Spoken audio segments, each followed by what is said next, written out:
My grandson, Ethan, once told me my old push-button phone made me look like a fossil. Grandma, he said, patting my hand with that infuriating mix of pity and affection, you need to get with the times.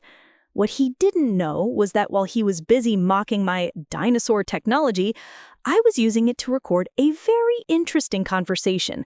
The one where he and his sister were laughing about how they'd been siphoning my life savings into cryptocurrency accounts, convinced their tech-illiterate grandmother wouldn't even know what a Bitcoin was, let alone how to track it. They thought my old-fashioned ways made me stupid. Well, this old fossil was about to cause an extinction event. If you're ready for this journey, make sure you hit that subscribe button and give this a like so you don't miss the updates. And let me know in the comments what city you're watching from. It's always lovely to see where everyone is. Let me start at the beginning. My name is Carol, and I'm 68 years old. Up until a year ago, my life was, well, pretty ordinary. I was married to the love of my life, Frank, for 45 wonderful years. We built a good life together, raised a wonderful daughter, and were blessed with 2 grandchildren, Ethan and Maya. Frank was always the numbers guy. He handled the investments, paid the bills, and kept our nest eggs safe and sound. I wasn't clueless, mind you. I always knew the basics, but he enjoyed it, and I was happy to let him. When he passed away after a short, brutal fight with cancer, my world didn't just shrink, it tilted right off its axis. That's when Ethan and Maya stepped in. They were in their early 20s, and they seemed like a godsend. "Don't you worry about a thing, Grandma," Ethan would say, pulling me into a hug that always felt just a little too brief. He was the tech wizard, always tapping away on his sleek laptop. Maya, his younger sister, was the sweetheart. She'd bring me groceries and sit with me for hours, holding my hand and listening to my stories about her grandfather. They were my rocks, or so I thought. Their help started small. "Grandma, paying bills with checks is so outdated," Ethan declared one afternoon, looking at my checkbook like it was a relic from the Stone Age. "Let me set you up with online banking. It's all automatic, so much easier for you." I was still deep in the fog of grief, and frankly, the idea of not having to deal with stamps and envelopes sounded like a relief. I watched as his fingers flew across my new tablet, a gift from them, of course. He'd set up passwords, clicking boxes, and muttering about two-factor authentication. "It's all very secure, don't worry," he assured me. "I'll just link my phone number for the security codes. It's easier than you having to fuss with it." What a fool I was. I nodded, grateful for his take-charge attitude. That was their first key in the door. Maya handled the lifestyle side of things. She introduced me to grocery delivery apps, online shopping, and ride-sharing services. "See, Grandma, you don't even have to leave the house," she'd chirp, her smile as bright as a new penny. She'd help me place orders using her own phone and then say, "I'll just put your card info in here. It'll save it for next time." Super convenient. Another key. They weren't just helping, they were systematically building a digital prison around me, one where they held all the keys and I was the willing, grateful inmate. The phone was a running joke between them. "It's an old flip phone, simple as can be. You press a button to answer, a button to hang up. It holds a charge for a week. What's not to love?" "Honestly, Grandma, it's an antique. How do you even text on that thing?" The truth is, I don't. I call people. Imagine that. For the first few months, everything seemed fine. In fact, it was wonderful. The bills were paid, groceries appeared at my door, and I had more time to tend to my garden and sort through Frank's things. If I ever had a question, Ethan and Maya were just a phone call away, always patient, always ready with an answer that was just technical enough to make my eyes glaze over. It was the perfect crime, really. They weren't just stealing from me, they were doing it under the guise of loving care. The first crack in their perfect facade was a notice from the electric company. It was a shutoff warning. I was mortified. I'd never been late on a bill in my life. I called Ethan immediately, my hand trembling a little. "Oh my gosh, Grandma, I am so sorry," he said, his voice dripping with synthetic remorse. "There was a glitch in the autopay system, a server issue. It's complicated, but don't you worry, I've already fixed it. It won't happen again." He was so smooth, so convincing. I believed him, of course. I wanted to believe him. The alternative was too awful to contemplate. But a tiny seed of doubt had been planted. Frank was meticulous. In 45 years, there was never a glitch. That doubt started to niggle at me. Little things felt off. A package from an expensive clothing store would arrive, and Maya would say, "Oh, silly me, I must have used your account by accident. I'll pay you back right away." And she would, usually by transferring a small amount back into my checking account using an app on her phone. It all seemed so innocent. She was just a scatterbrained college kid, right? The condescension got worse over time. They'd talk to me in that slow, loud voice people reserve for toddlers and the very, very old. When I'd ask to see my bank statements, Ethan would pull up a slick-looking graph on his tablet. "See, Grandma? Everything's trending up. Your portfolio is diversifying beautifully." Portfolio? I had a checking account, a savings account, and a few CDs. I didn't have a portfolio. But he said the word with such confidence that I just found myself nodding along, feeling foolish and out of my depth. He patted my hand again, that smarmy, patronizing little pat. "See, Grandma? All taken care of." He honestly believed I was just nodding along, a smiling, gray-haired bobblehead. And just when he thought he had me backed into a corner, he forgot who he was dealing with. Stick with me, because you'll want to see how this plays out. The real turning point, the moment the fog finally cleared, came from an unlikely place: my late husband's desk. I was cleaning it out one rainy Tuesday, sorting through a lifetime of memories. Tucked away in the back of the bottom drawer, underneath a stack of old tax returns, was a simple spiral-bound notebook. It was Frank's financial Bible. For decades, he had meticulously logged every important piece of financial information by hand. Account numbers, online passwords, for the few accounts he had, and most importantly, a handwritten ledger of our assets, which he updated on the first of every month. The last entry was from just 3 days before he died. I sat there staring at the number, the total of our life savings.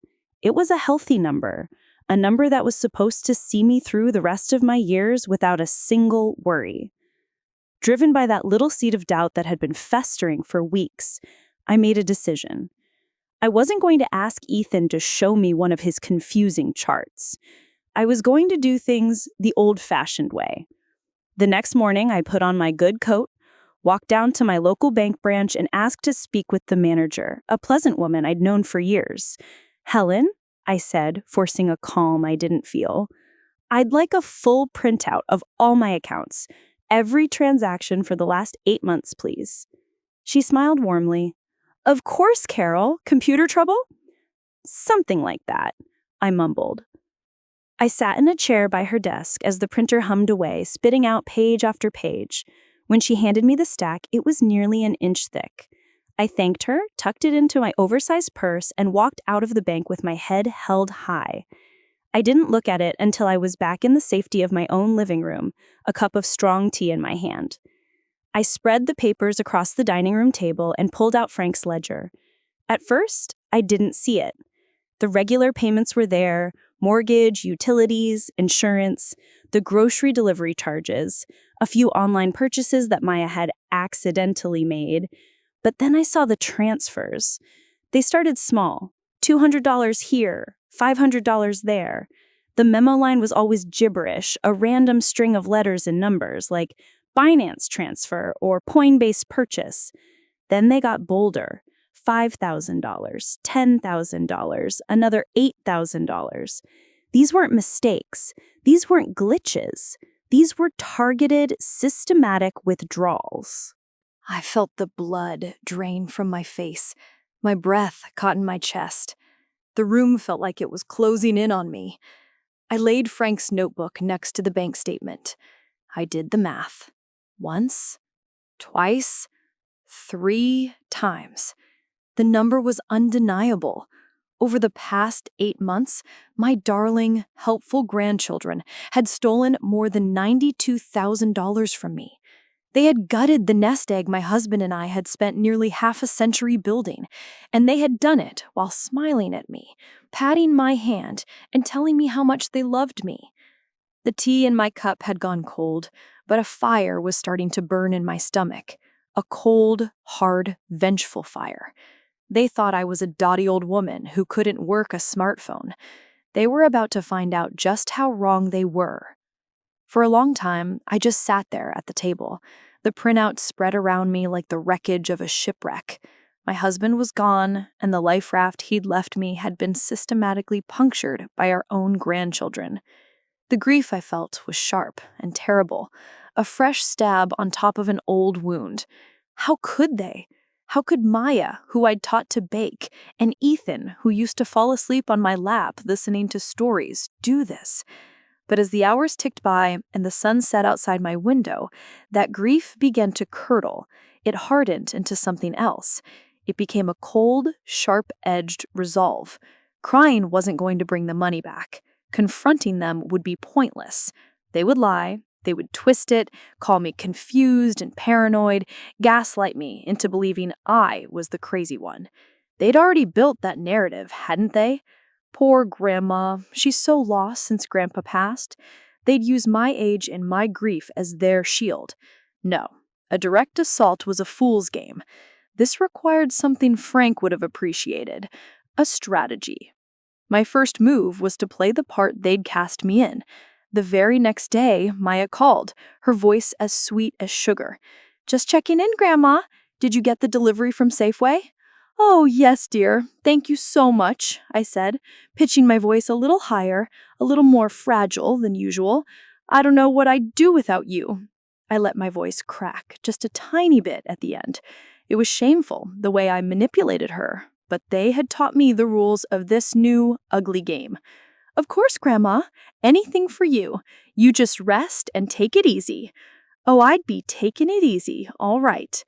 I hung up the phone and got my purse, but I didn't go to the park or the grocery store. I went to the public library. My grandchildren imagined me at home, probably knitting or watching daytime television. They would never in a million years picture me sitting in a beige cubicle at the downtown branch, peering at a computer screen through my reading glasses. The bank statements had provided the breadcrumbs: Binance and Coinbase. I typed the words into the search bar. What came up was a dizzy new world of language. Blockchain, wallets, private keys, crypto exchanges.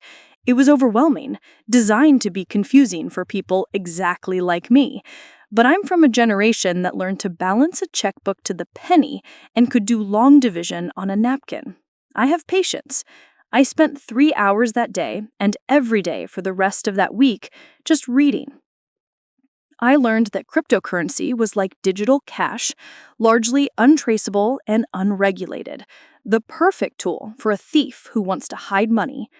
I also learned that moving large sums out of these exchanges and back into a regular bank account without leaving a digital footprint was difficult, and that's when I saw a tiny glimmer of hope. They had been moving the money out of my bank, but what was their endgame? To live off it forever in some digital fantasy land? Not likely. These were kids who liked nice clothes, new cars, and fancy dinners. At some point, they'd want that money back in a form they could spend. They were smart, but they were also young and impatient. That was their weakness. My age, my supposed fragility, that was my strength. My ridiculous old flip phone became my primary tool. Ethan's mockery of it was a constant refrain. "Grandma, get an iPhone. You could FaceTime us," he'd say. I would just smile and reply, "Oh dear, that's too complicated for me." What I didn't tell him was that even my dinosaur phone had a voice memo feature. It was simple to use, just a few clicks of a button and the little red light would start blinking. I practiced in my car, recording myself talking, then playing it back. The quality was surprisingly clear. I knew I needed more than just bank statements. I needed them to confess. I needed to hear it in their own words. And to get them to do that, I needed to bait the trap with what they craved most: more money. I know this part is hard to hear, because what I did next feels a bit like entrapping my own flesh and blood. But you have to remember, they had already set the precedent. They drew first blood. The truth was about to come out, and believe me when I say, it was going to be glorious. A couple of weeks later, After I'd done my homework and felt confident in my next steps, I called them both over for dinner. I made a pot roast, their favorite since they were kids. I played my role to the hilt, a little forgetful, leaning on my walker a bit more than I needed to, sighing about how confusing the world was getting. They exchanged those familiar, pitying looks over my head, completely oblivious.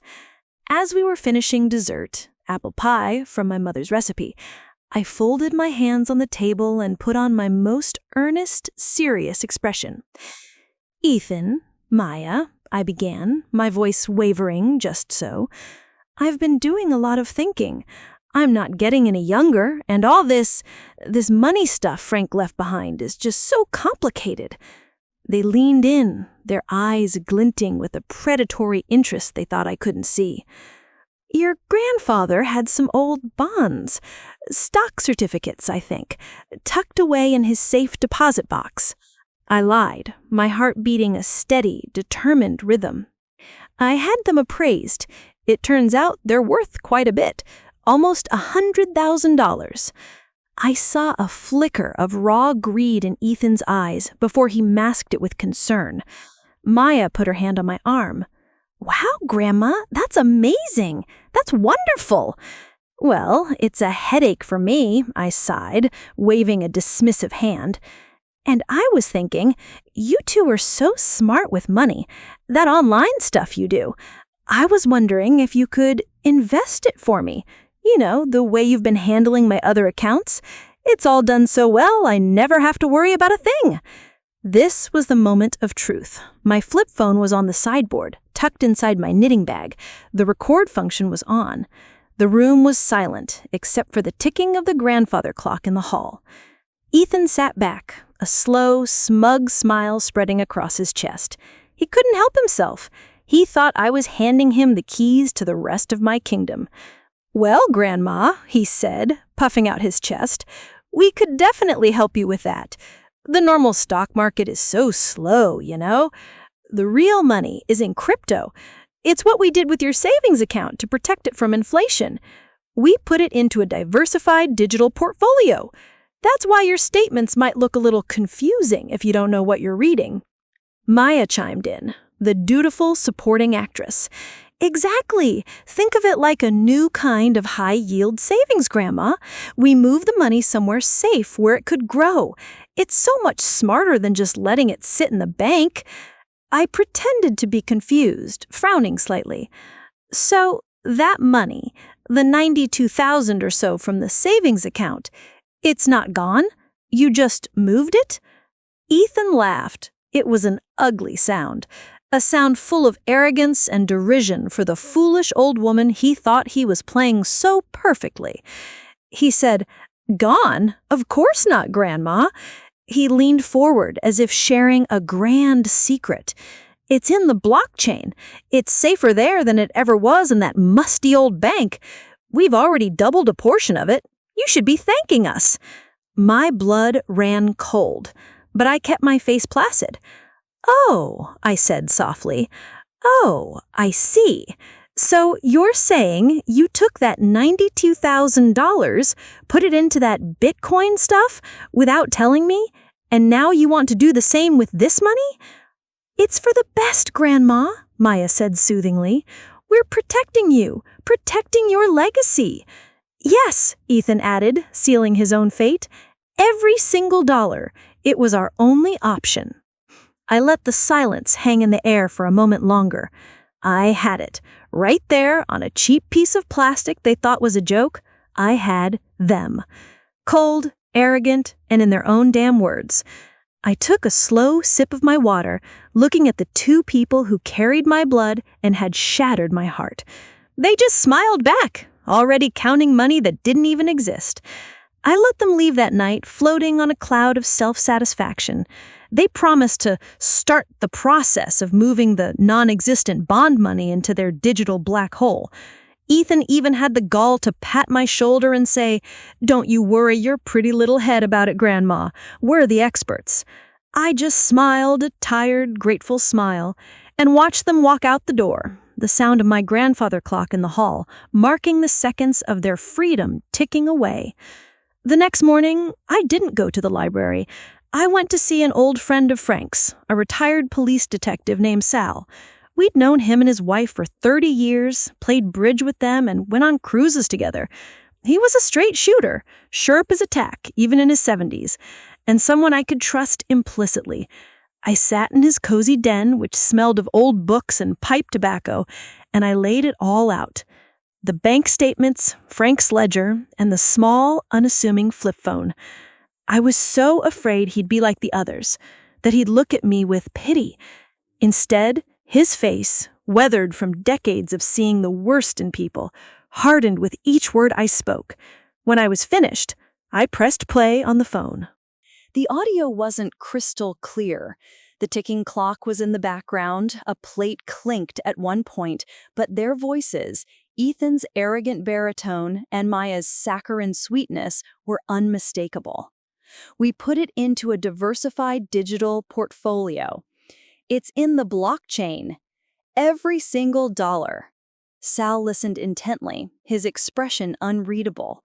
When the recording finished, he didn't say anything for a long moment.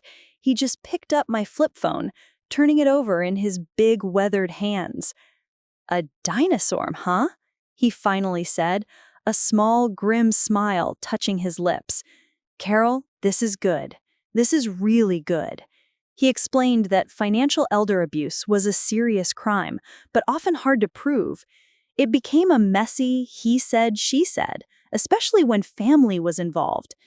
My meticulous gathering of bank statements was the foundation, but the recording was the key. It wasn't just proof, it was a confession, full of the arrogance and condescension that would make any jury's skin crawl. "So, what's my next step?" I asked, my voice barely a whisper. "The DA's office," he said without hesitation. "They have a department for this sort of thing. I'll make a call for you. Get you in to see the right person. A detective I know, Maria Fuentes. She's a bulldog. She'll eat these kids for breakfast." Meeting Detective Fuentes was nerve-wracking. I was a 68-year-old woman who'd never even had a speeding ticket, and I was walking into a police station to report my own grandchildren. It felt like a betrayal, even though they were the ones who had betrayed me. But Detective Fuentes was nothing like I expected. She was professional, calm, and treated me not as a confused old woman, but as a credible witness. She didn't talk down to me. She looked me in the eye and listened.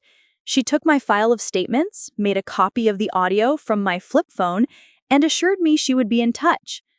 Leaving that office, I felt a weight lift that I hadn't even realized I was carrying. The fire inside me wasn't vengeful anymore. It was something cleaner. It was about justice, not just for me, but for Frank and for the life we had built. Ethan and Maya, meanwhile, were getting antsy. They started calling every few days. "Hey, Grandma, just checking in. Have you gotten that paperwork from the bank for the bonds yet?" Ethan would ask, a little too casually. "Oh, the bank is so slow these days. Everything is red tape," I'd sigh. I was stalling, on Detective Fuentes' advice. We needed more time to let her team do their work. The best part of my new act was how easily they believed it. My supposed incompetence was the perfect cover. He knew he was getting worried that someone at the bank would get wise, and just when he thought he had me backed into a corner, he forgot who he was dealing with.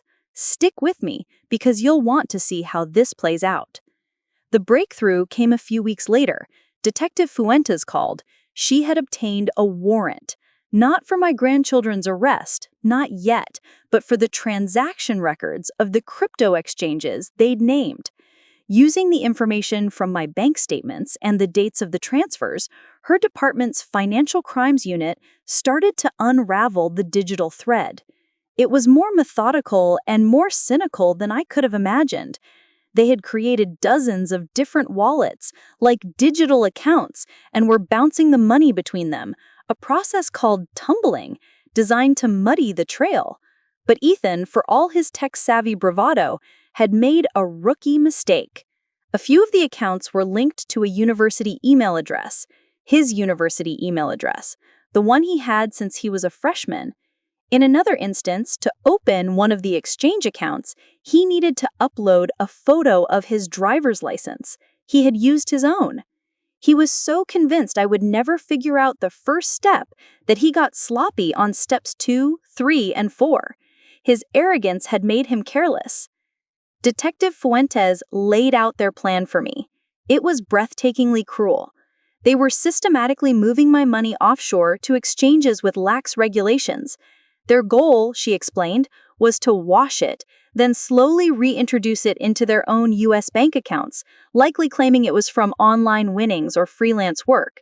They were counting on the fact that I'd be gone in 10 or 15 years, and by then no one would be left to ask where the money came from.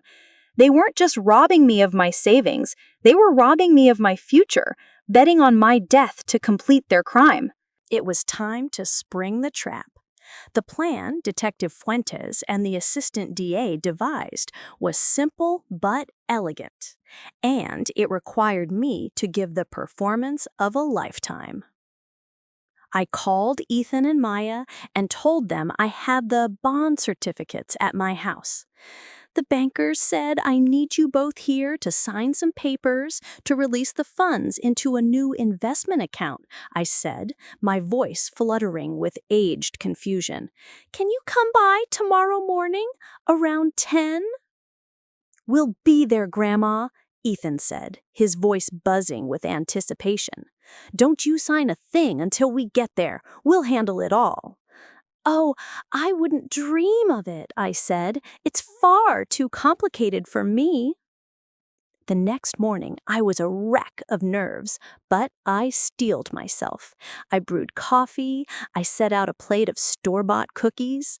At precisely 9:55 a.m., I saw Ethan's sporty little coupe pull into my driveway. I took a deep breath, walked to my sideboard, and pressed the record button on my flip phone, just for good measure. When they walked in, they were beaming, practically vibrating with greed. Maya was holding a fancy leather-bound folder. We brought the account paperwork, Grandma. We just need your signature in a few places. Wonderful, I said, gesturing towards the living room. Let's sit in here. It's more comfortable. They sat on the couch opposite the armchair where I always sat, the armchair Frank had favored.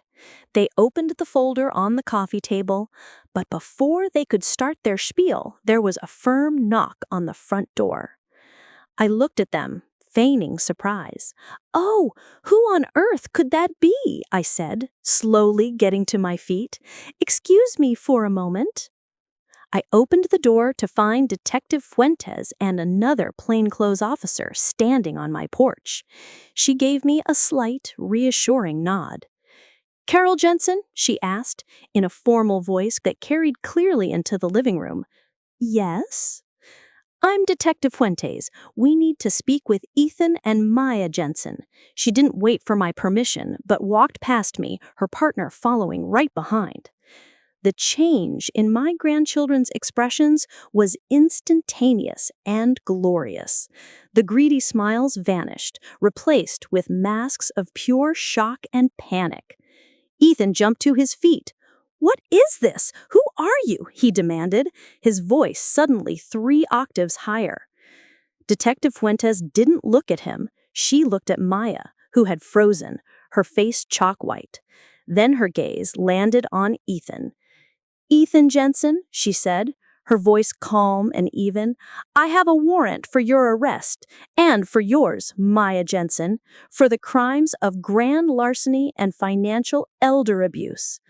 The silence that followed Detective Fuentes' announcement was so profound, I could hear the faint buzz of the refrigerator in the kitchen. Ethan stared, his mouth slightly agape. Maya just crumbled, sinking into the cushions, as if her bones had dissolved. Arrest us? For what? Ethan finally managed, his voice a squeak. He tried to puff himself up, to find that old arrogance, but it was like a wet firecracker, a fizzle of defiance and a lot of smoke. "You have no proof. Whatever she told you is a lie. She's old. She's confused. We've been taking care of her," he yelled as he was being led to the door. Detective Fuentes paused in the doorway and looked back, not at me, but at him. "Mr. Jensen," she said, her voice laced with steel, "we have a digital trail a mile long that leads from your grandmother's accounts directly to wallets you opened with your university email and your driver's license. But more than that," she paused, letting the words hang in the air, "we have your full confession." Ethan's face went blank with confusion. "Confession? I never confessed to anything." "Oh, but you did," Detective Fuentes said, and now a small, almost imperceptible smile touched her lips. She gestured with her chin towards the sideboard, where my knitting bag sat. "You explained your whole investment strategy for your grandmother, protecting her money, moving every single dollar into the blockchain, all recorded in crystal clear quality on her dinosaur of a flip phone." I watched his face. I will never forget the look that passed over it. It wasn't just fear or shock. It was the face of a chess master who has just been checkmated by a pigeon. It was the utter, soul-crushing humiliation of being outsmarted by the very thing he despised: the old-fashioned, the slow, the stupid. He looked from the detective to my phone, then to me, his face a perfect mask of disbelief and dawning horror. And in that moment, I knew I had won. He wasn't just caught, he was defeated. They were about to get exactly what they deserved, and I had a front row seat. Don't go anywhere. The legal process was a slow, grinding machine, but with the evidence we had, the outcome was never really in doubt. Their high-priced lawyer, paid for by their parents, my own daughter, who was caught in a horrifying limbo of denial and shame, tried everything. He argued that I was incompetent, that I'd given them permission and forgotten. He tried to have the recording thrown out. But my testimony, backed by Frank's ledgers and the pristine audio of their confession, was unshakable. When the prosecution played that recording in the courtroom, you could feel the temperature drop. The jury looked at these two clean-cut, attractive young adults, and then at the transcripts, and their faces hardened. They both ended up taking a plea deal to avoid a longer sentence. They were convicted of grand larceny and sentenced to 3 years in prison, with a further 7 years of probation and a restitution order for the full amount they had stolen, plus interest and legal fees. It will take them the better part of their lives to pay it back. The judge, a woman about my age, looked down at them from the bench and said something I'll never forget. "You didn't just steal your grandmother's money," she said, her voice stern. "You preyed on her love and her trust. You treated her wisdom as a weakness. Let this be a lesson that the things we discard as obsolete often have a value we are too foolish to see." As for the money, Detective Fuentes' team had been brilliant. They froze the majority of the crypto accounts before Ethan could move the funds after his arrest. Getting it back was a bureaucratic nightmare of lawyers and international paperwork, but piece by piece, it has been returning to where it belongs. I've lost some to the volatility of the crypto market, but a significant portion is secure. It turns out I can live without it. It's the principle that matters. My life is quiet again, but it's a different kind of quiet. It's not the lonely quiet of grief. It's the peaceful quiet of self-reliance. I did something for myself that I never thought I could. I navigated a world I didn't understand. I stood up to people who saw me as invisible, and I reclaimed my life. I even took a community college course on computer basics. Last week, I bought myself a brand new smartphone, not because I need it, but because I decided I wanted to learn on my own terms, not on someone else's. I still use my old flip phone too. It sits on my bedside table, a little trophy, reminding me that true strength isn't about being the most modern or the most clever. It's about resilience. My relationship with my daughter is strained. She's struggling, and I feel for her, but my trust has been eroded to its foundation. Healing, if it's even possible, will take a long, long time. I lost 2 grandchildren I loved, or at least the idea of them I loved. That's a grief of its own. But I've also gained something invaluable myself. I am not a victim. I am not a foolish old woman. I am Carol Jensen, and I am nobody's fool. They thought my generation was disposable, a relic of a bygone era. They thought our ways were outdated and our minds were slow. They learned the hard way that there is no app for wisdom, and experience is a technology you can't download. They thought they had left me with nothing, but they were wrong. They left me with a story to tell. Thank you all for coming along with me on this journey. It's meant the world to share it. Now, I have to ask you, if you were in my place, what would you have done? Let me know in the comments below. Your watch to the end. Be click here. You will hear another story from my grandma.